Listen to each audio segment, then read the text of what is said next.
মাসিহুদ দাজ্জাল ইসলামী বিশ্বাস অনুযায়ী কিয়ামতের আগে আসা সবচেয়ে বড় ফিতনা। দাজ্জাল শব্দের অর্থ প্রতারক, ধোঁকাবাজ। তিনি এমন একজন ব্যক্তি হবেন যিনি নিজেকে খোদা বলে দাবি করবেন এবং মানুষকে বিভ্রান্ত করবে। হাদিস অনুযায়ী দাজ্জালের এক চোখ অন্ধ থাকবে, ডান চোখ নষ্ট ও ফোলা, কপালে কাফির লেখা থাকবে। মুমিনরা বুঝতে পারবে। দেখতে অস্বাভাবিক ও ভয়ঙ্কর হবে এবং দ্রুত চলাচল করবে বাতাসের মতো। দাজ্জাল যেখান থেকে আগমন করবেন সে পূর্ব দিক থেকে আসবে। অনেকে বলে খোরাসান অঞ্চল, ইরান, আফগানিস্তানের দিকে। দাজ্জালের যে ক্ষমতা হবে, সে আকাশের থেকে বৃষ্টি নামাতে পারবে আল্লাহর অনুমতিতে, জমিনে ফসল ফলাতে পারবে, মৃতকে জীবিত করার মতো ভেলকি দেখাবে, জান্নাত জাহান্নামের মতো কিছু দেখাবে। আসলে উল্টো হবে, তাই অনেক মানুষ তাকে সত্যিকারের খোদা বলে মনে করবে।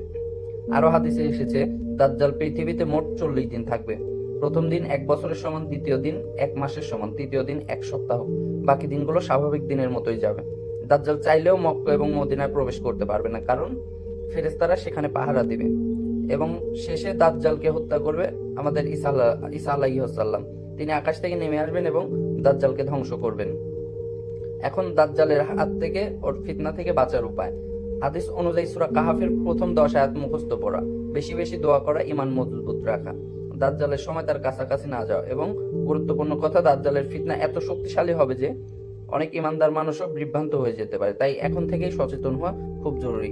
এবং আরো এরকম ভিডিও পেতে চাইলে অবশ্যই আমাদের চ্যানেলটি সাবস্ক্রাইব করে রাখবেন।